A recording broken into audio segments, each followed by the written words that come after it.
What's up, everybody? It's the Common Sense Investor coming at you with another video. What? Y'all thought I disappeared? Just took a couple days off. We had some things around the house to do. Cool sealed the trailers. Got a new tin roof on his trailer. Got a ramp built. We got a whole bunch of stuff done over the weekend.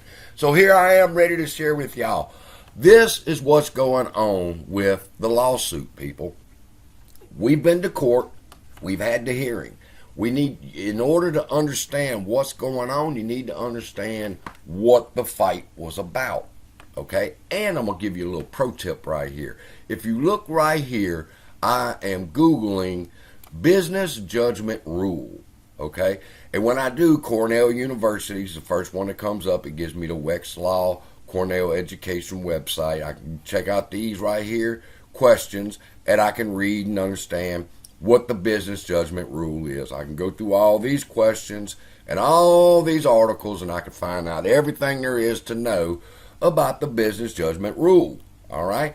Or I can install the ChatGPT Google extension.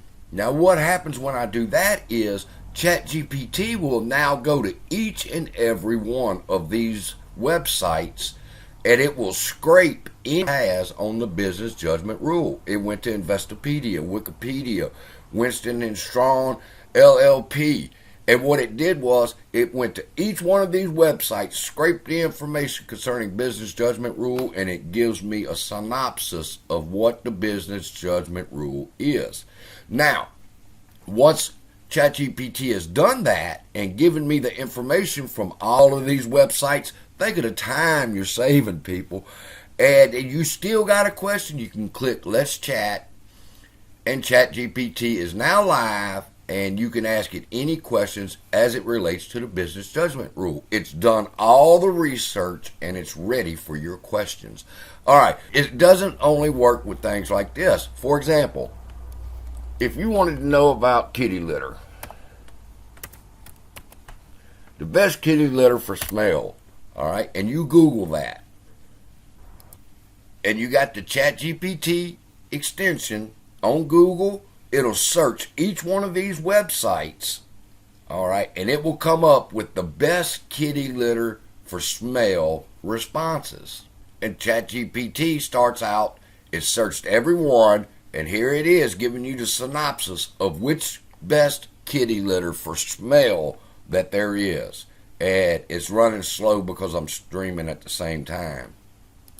But there you go. There's the top 4 kitty litters. If you still got questions, you click chat, let's chat, and you're ready to go. ChatGPT is programmed now to talk to you about the best cat litter.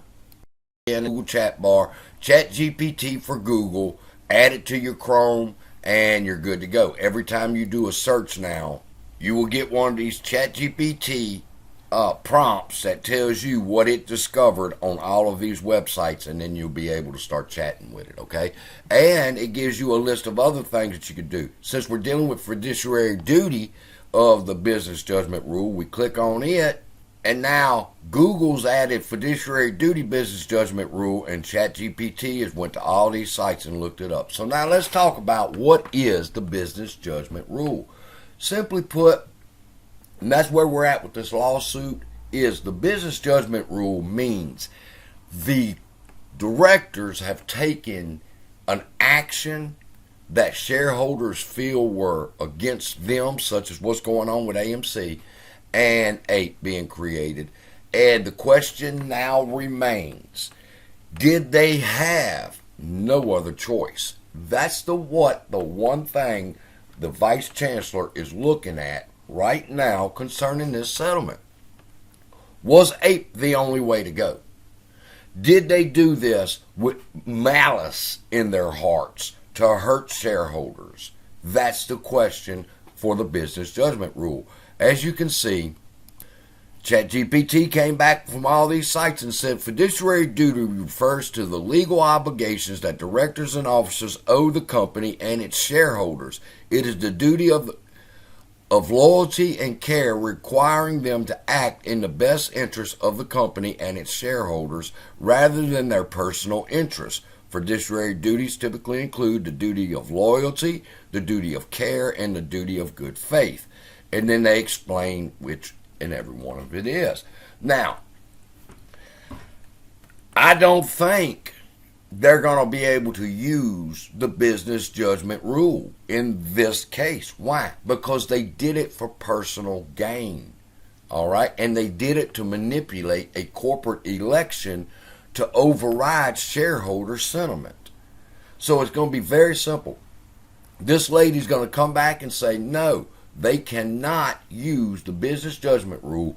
At the moment that they created APE, we were not in imminent danger of bankruptcy, like they said. She asked repeatedly, prove this to me, and they couldn't. So they will have no standing on the business judgment rule.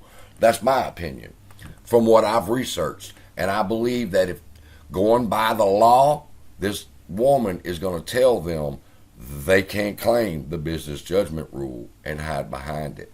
That it's going to be time to reach into their pockets and to pull out some money. So with that, there's your first update. I'm coming back with some more. I got some notes here. Did AMC need this settlement? And I'm going to tell you yes. Why? Did Allegheny have an actual case? But the single most important thing that we need to center down on is, can they hide behind the business judgment rule? And the answer, as far as I can see, is no. Because in order to stand behind the business judgment rule, the decision that the directors make, they had to have no other choice. And there was other choices. I've showed y'all that in past videos. Citigroup came to them and said, hey, let's do the preferred share offering, give it a dividend, and we can sell it. And they said, we can't do dividends. They said, well, we do a rights offering strictly for the shareholders. Allow them to buy the rights first for the conversion, and they'll want to do it. And we would have done that. That would have been a good plan. But instead, Adam Aaron said, no, I want to go this route. I want to issue this dividend. I want to do a 2-for-1 split, and I'm going to just wreck this stock because of his anger at the shareholders for not letting him increase the float way back in 21. So that's my position, and I take it on a legal stance. All right, I'm not telling you how I feel. I'm telling you from reading these rules that this is where we're at. So all the other YouTubers telling you all the other things concerning this lawsuit, first you need to come and understand in your heart, what is the business judgment rule? And can they hide behind it after you research it and figure it out for yourself? I just showed you how easy it was. So with that, I love y'all. Be blessed, and I'll see you in the next video.